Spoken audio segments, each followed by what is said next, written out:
बिस्मिल्लाहिर्रहमानिर्रहीम। अस्सलाम वालेकुम नाज़रीन। मारूफ एस्ट्रोलॉजर, रिलीजियस स्कॉलर और बिजनेस कंसल्टेंट मोहम्मद उसामा अली साहब हमारे साथ मौजूद हैं। उसामा भाई के साथ हमने बात करनी है इंतखाबात में मुबैना धांधली के हवाले से। सुप्रीम कोर्ट ऑफ पाकिस्तान में अहम पटिशन पहुंची है। इसके साथ साथ मुख्तलिफ सियासी जमातें जो हैं वो चीफ जस्टिस से मुतालबे कर रही हैं कि वो कुछ जुडिशल कमीशन जो है इस हवाले से बनाएं। काफी ज्यादा दबाव जो है वो बढ़ाया जा रहा है। इसके साथ साथ इमरान खान साहब जो हैं उनके हवाले से, चूंकि आज 24 फरवरी है जब हम ये बात कर रहे हैं, 24 फरवरी जो है वो इमरान खान के लिए खुशकिस्मत हो सकता है, ऐसा उसामा भाई ने माजी में हमारी एक वीडियो के अंदर कहा था। आज जानेंगे कि क्यों इमरान खान के लिए 24 फरवरी खुशकिस्मत है। सबसे पहले बल्कि यही सवाल उसामा भाई आपके सामने रखते हैं। अस्सलाम वालेकुम, कैसे हैं, क्यों जी खुशकिस्मत है? वालेकुम अस्सलाम। मैं खैरियत से हूँ, आप सुनाएं क्या हाल है? खैरियत से हैं? अल्हम्दुलिल्लाह अल्हम्दुलिल्लाह। जी बिस्मिल्लाहिर्रहमानिर्रहीम, अल्लाहुम्मा सल्ली अला मोहम्मद व अला आले मोहम्मद। देखिए हर महीने में कुछ डेज की पोजीशन ऐसी आती है जिसमें आपको कुछ फेवर्स मिलती हैं। तो आज का जो दिन है वो खान साहब के लिए खुशखबरियों का था और खुशखबरियां आ सकती थी, तो इसलिए ये एक्सपेक्टेड था कि कोई भी हो सकती है। फिर वो खुशी की बात तो खुशी की होती है ज़ाती तौर पे, वो तो अब वो बता सकते हैं। लेकिन डेफिनेटली अगर आप लोग ये देखें कि इस टाइम पे जो उनका खेमा है, जो उनका कैंप है, आज की अगर फजलुर रहमान साहब की आप स्पीच सुन लेते तो, या आपने शायद सुनी हो, तो उसमें आपको पता चल जाता कि उन्होंने कहाँ से मतलब शुरू किया और कहाँ से उतरे हैं। तो ये वो सिचुएशन बिल्ड हो रही है कि ये वो पीडीएम का तुरब का इक्का था जो हमेशा पीडीएम की साइड पे रहा और जरदारी साहब इसको प्ले करते रहे, अपने मफाद लेते रहे। आज उनकी जो वो थी, वो सारी की सारी लाइन वो थी जो कि लग रहा था जैसे इमरान खान के पीछे खड़े हो गए हैं आके, और उस लाइन को उन्होंने टो करना शुरू कर दिया है। तो इतना बड़ा हरीफ आपकी साइड पे आ जाए, मान जाए आपके स्टैंड को। और बल्कि पिछले दिनों उन्होंने जैसे इनकी हक में वो बाजवा साहब वाली बात भी खोली थी। तो अब जो हाँ जी, आप इन्होंने देखेंगे, statement दिए हैं। ऑब्वियसली मौलाना फजलुर रहमान जो है वो मामूली शख्सियत नहीं है। वो पीडीएम के कप्तान थे, पूरी पीडीएम को लेके चल रहे थे, बल्कि पीडीएम को चलाने में उनका बड़ा अहम रोल था। वो तो स्टेटमेंट्स दे रहे हैं, मैंने उनकी तकरीर सुनी है, आपने भी जिक्र किया। इसके अलावा भी कुछ एक दो चीजें हैं वो मैं रख देता हूँ।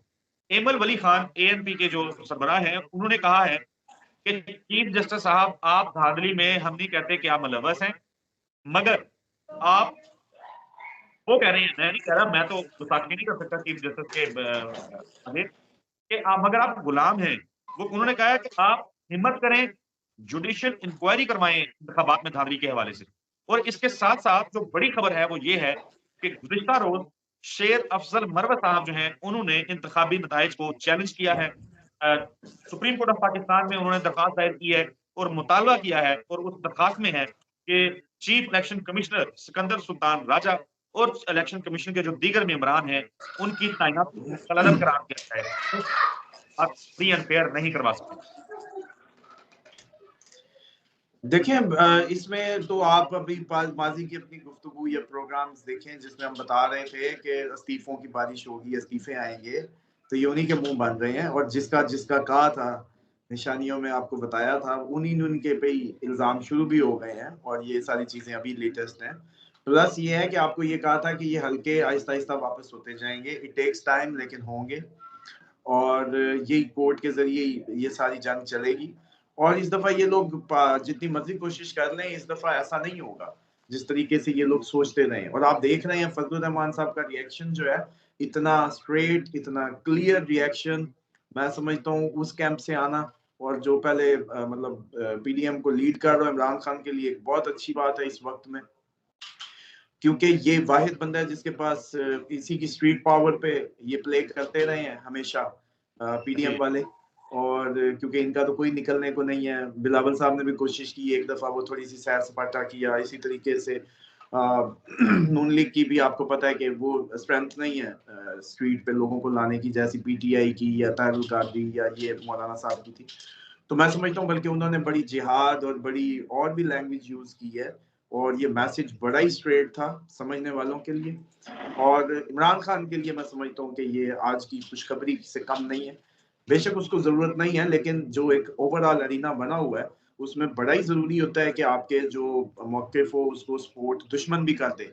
अगर दुश्मन कर दे ना, तो फिर तो वो 100 से 200% पे चला जाता है मौकिफ जो है। तो मैं समझता हूँ फजलुर रहमान साहब का आज ये स्पीच जो है ये इनके लिए 200% है। अब एक और नुकता उसमें वाज़ेह करना बड़ा ज़रूरी है, जिसमें फजलुर रहमान साहब ने कोई कादियानियों के मुतालिक भी बात की और उस बिल के मुतालिक भी ज़िक्र किया चीफ जस्टिस साहब। तो ये देखिए चीफ जस्टिस साहब की जो फैसले हैं, जब आप बल्ले पे नहीं बोले, जब आप पिछले किसी और उस पे नहीं बोले, तो आप वो सीक्वेंस को कोई नहीं रोक सकता। आप इसीलिए तो खुदा का पैमाना है कि भाई आप जब भी नाहक हो, बेशक गवाही दूसरे के खिलाफ आपके खिलाफ ही हो, देनी पड़े तो दो, छुपाओ मत। वो छुपाई है तो आज वो जो केस में उन्होंने कुरान की आयतें पढ़ी हैं, तो इन्होंने उन पे कहा है कि जी वो कैसे कुरान की आयतों की इंटरप्रिटेशन अपने से कर रहे हैं और कादियानियों को आज़ादी दे दी और इस तरह की बातें। यूँ तो मौलाना कुरान का कोई हम ऐसा नहीं कहते, हम कानून के उस तरीके से तालिब इल्म नहीं है। मेरा एक सवाल है, ये जो धांधली का मामला है उन्नाव भाई, आप कह रहे हैं कि सीटें वापस मिलना शुरू हो जाएंगी, आहिस्ता-आहिस्ता मिलती जाएंगी। पंजाब के अंदर ट्रिब्यूनल्स जो हैं उसके क़याम के लिए इलेक्शन कमीशन ऑफ पाकिस्तान ने कहा कि हमें जजेस चाहिए। 9 जजेस की रिक्वायरमेंट थी, जबकि सिर्फ 2 जजेस जो हैं वो फराहम किए गए हैं। पंजाब के सैकड़ों हलके हैं जिनके ऊपर मसाइल हैं। पीटीआई तो कहती है 100 से ज्यादा हलके हम जीते हुए हैं फॉर्म 45 के ऊपर जो हमें बनाए गए हैं। तो ये 2 जजेस अगर फैसला करने बैठे इन हलकों के ऊपर, जितनी बड़ी तादाद में ये मामला है, ये मसला है, तो कम से कम भी, संजीदा होके कह रहा हूँ, कम से कम भी 20 साल लग जाएंगे। देखें असद साहब, इसमें जो है ना एक बात बड़ी वाज़ेह है कि इमरान खान ने किसी के लिए आम माफ़ी का पैगाम भेजा था। लोगों ने समझा वो सियासतदानों के लिए था। वो पैगाम उन लोगों के लिए था जिन्होंने इतना बड़ा ब्लंडर मार दिया है और अब सिर्फ इस डर से वो उस ब्लंडर में कंटिन्यू कर रहे हैं कि हमारा क्या बनेगा, अब हम वापस नहीं हो सकते और हमारी मजबूरी है कि अब इन्हीं लोगों को पावर में रखना है किसी भी तरीके, क्योंकि हम बहुत बड़ा ब्लंडर मार चुके हैं। हमारी नौकरियां जाएंगी, हमारे मामला जाएंगे और इमरान खान का मिजाज समझते हैं।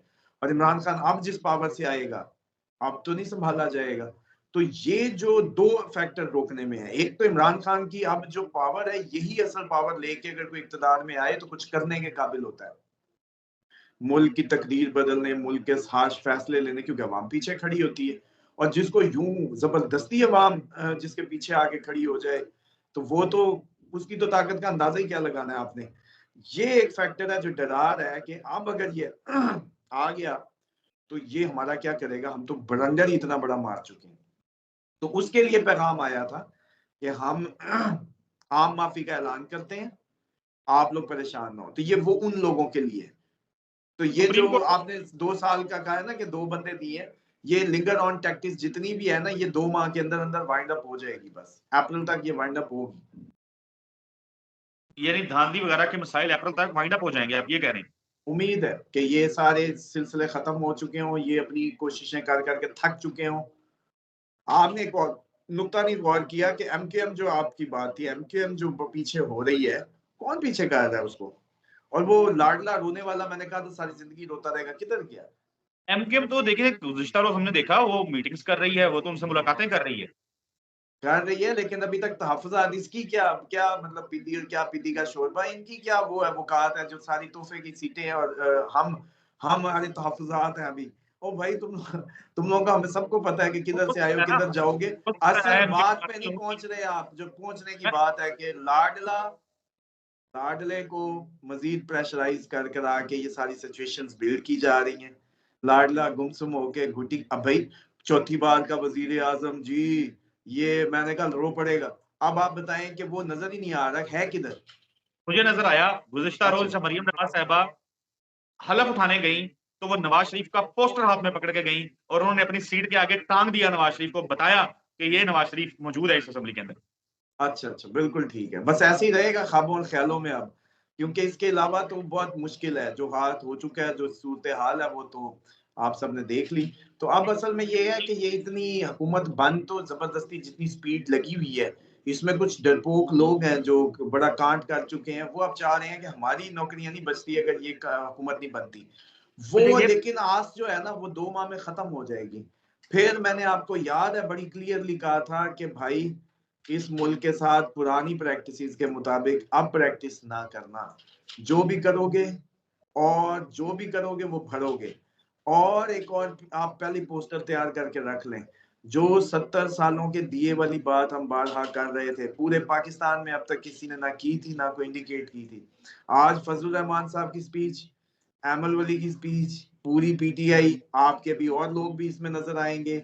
आहिस्ता फजलुर रहमान साहब ने पता है आपको क्या किया? उन्होंने कहा पार्लियामेंटी निजाम का क्या करना है, अब ये चल भी सकता है या नहीं चल सकता, हमें क्या जरूरत है इस पार्लियामेंट की।